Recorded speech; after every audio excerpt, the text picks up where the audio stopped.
Para la escritura de archivos, pues básicamente ustedes también lo han hecho. Básicamente cuando nosotros deseamos crear un archivo, siempre tenemos que hacer es abrir el archivo, escribirlo. Esta escritura pues generalmente se hace de manera repetitiva, si tenemos que escribir archivos grandes y se cierra, ¿cierto? Finalmente para la lectura es lo mismo, se abre, se lee y se cierra. Digamos que ese es el proceso pues que a nivel de sistema operativo se define para procesar un archivo.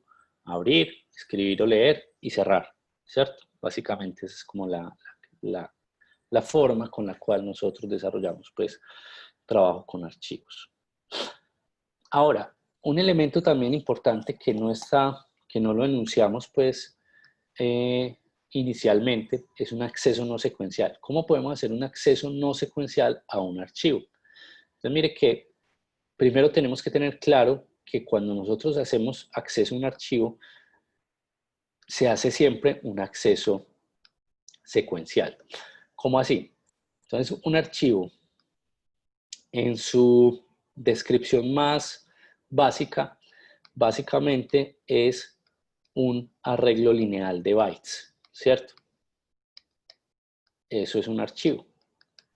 Entonces, cuando yo leo los archivos, yo voy a imaginar que existe un apuntador a la primera posición. Entonces, tan pronto yo abra un archivo por primera vez en el sistema, en un proceso, perdón, lo que yo voy a abrir es tener la capacidad de acceder a la información de ese archivo, empezando por el punto inicial.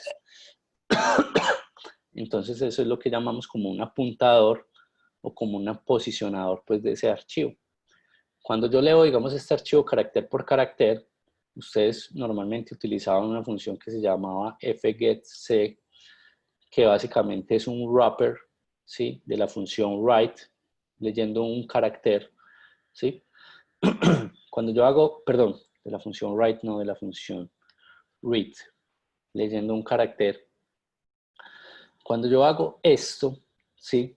Y digamos leo un carácter, yo obtengo como resultado de esta función el carácter h, y como resultado también lo que sucede a nivel del sistema es que este apuntador, después de haber leído la primera posición, se va y apunta a la siguiente posición, ¿sí? Cuando yo vuelvo y llamo esta función para obtener otro carácter, pues vuelve y se actualiza ese apuntador a las siguientes posiciones, y ustedes pues ven que ese apuntador entonces básicamente evoluciona de manera secuencial. ¿Qué pasa si yo no quisiera, digamos, acceder a esta información secuencial, sino que yo quiero de una vez realizar un salto a una posición específica de este archivo, ¿cierto? Entonces, hacer un posicionamiento dentro de ese archivo, eso lo hacemos básicamente con una función, con un llamado al sistema que se llama lseek, que ustedes también lo utilizaron en la última práctica, muchos de ustedes, con la función rewind, ¿cierto? Rewind básicamente lo que hace es una función de la librería pues estándar de C que hace uso de estos llamados al sistema. Por ejemplo, fgetC hace uso del llamado al sistema read, rewind hace uso del llamado al sistema lseek. ¿Sí? Entonces esa es la función que nos permite posicionar este apuntador, pointer. ¿Listo? Bueno, listo. Entonces, la función lseek es la que nos permite desarrollar ese desplazamiento de bytes.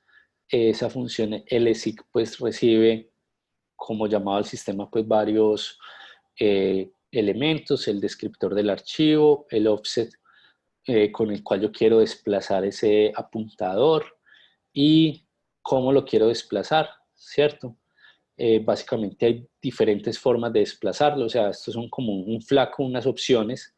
Yo puedo desplazar ese apuntador a partir de su posición actual o a partir de su posición final o a partir pues de la posición inicial, como formas de hacerlo, pero básicamente la función lseek pues como llamado al sistema nos permite entonces hacer un acceso no secuencial a ese archivo, posicionando ese apuntador en un valor diferente pues que sea adecuado para nosotros.